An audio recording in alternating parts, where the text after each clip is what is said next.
What's up mga katropa? Siyempre, panibagong araw, panibagong buhay, panibagong pag-asa, at siyempre hindi mawawala, panibagong video. Ang videong i-upload natin, siyempre, siguro alam ng lahat to na talagang marinig mo pa lang.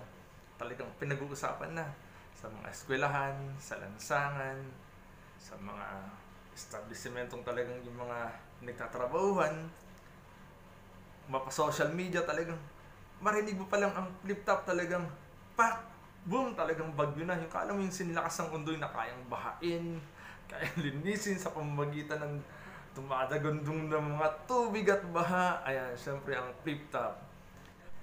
Ano nga ba ang flip top? Syempre, di ba po, ang flip top ay yung may isa o dalawang tao na magkapareha na nakikipag-battle sa pamamagitan po ng salitaan, talastasan, na talagang pwede mong asarin yung kalaban mo, pwede mong murahin, pwede kang umimbento ng mga salita na talagang halos yung iba nga talagang, di ba, halos hindi mo na makain yung salita. Kaya nga lang, syempre battle at talagang wala namang personalan o nagkakapersonalan man, pero at the end of the day, syempre after ng kanilang show o ng kanilang battle ay nare-realize nila na talagang for entertaining lang talaga. Kaya, syempre, magkakaibigan pa rin po sila.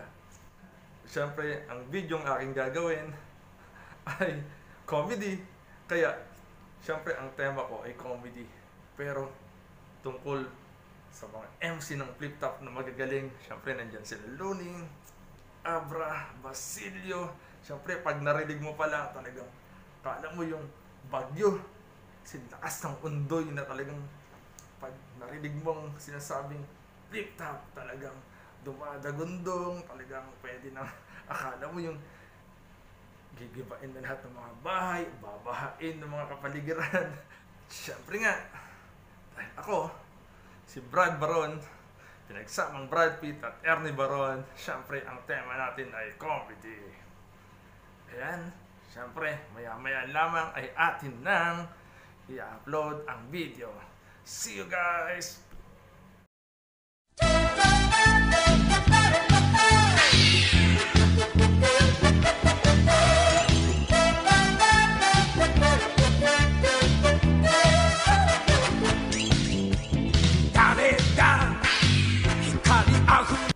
Magandang araw at magandang buhay sa ating mga kababayan.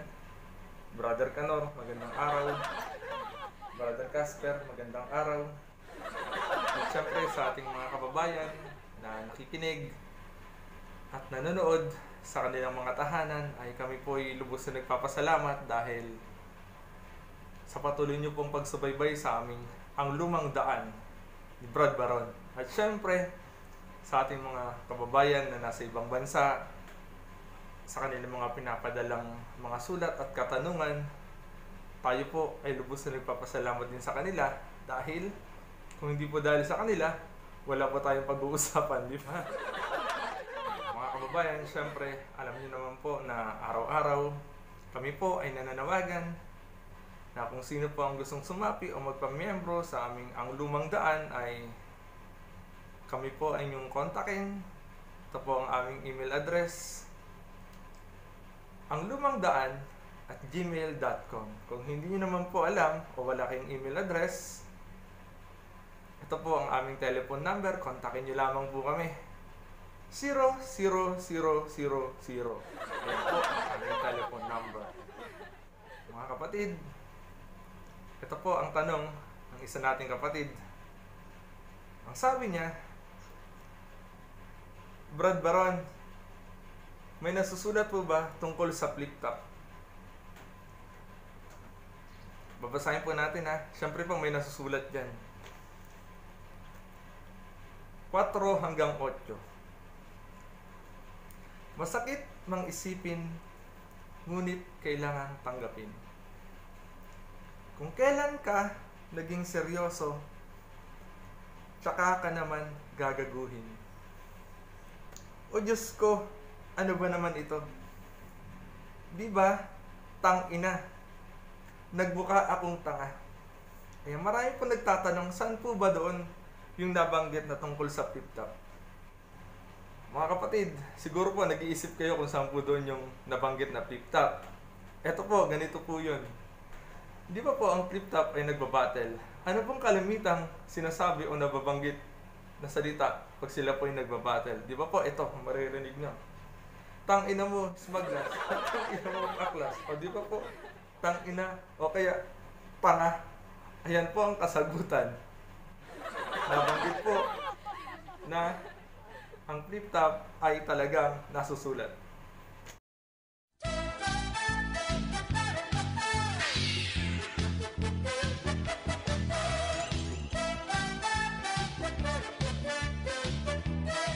May isa na naman tayong tanong na dapat natin sagutin. Ito po ang tanong niya.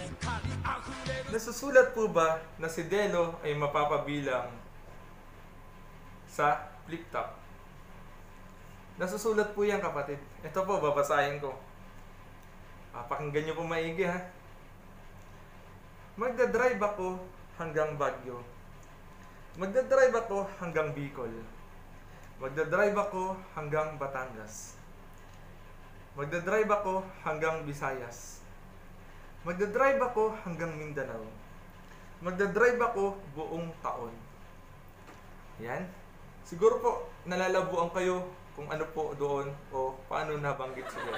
Dito po yun, mga kapatid. Di po ba, pagbabiyahe tayo kung meron tayong mga sarili sasakyan, o syempre may mga may-ari na sasakyan, halimbawa mga arkilahin ang kanilang mga sasakyan, at ibabiyahe sa malayong lugar, di ba po, kini-change oil nila yan. Lalo na po to na sinabi, magdadrive ako buong taon. Kaya dapat lamang po talagang i-change oil natin ang ating sasakyan kung babiyahe tayo ng buong taon. Siyempre, ito na po ang sagot. Ano po ba ang gagawin din natin? Langis. Di ba po?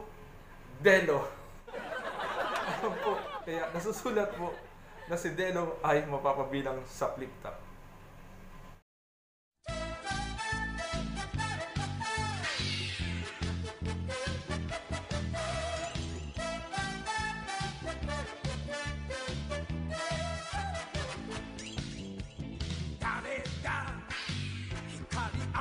Ito na naman po, tanong na dapat nating sagutin.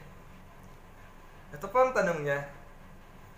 May nasusulat po ba tungkol kay Basilio? Ang magandang tanong po to.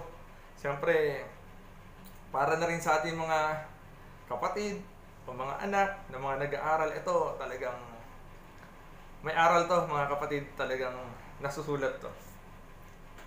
Ito, babasahin ko po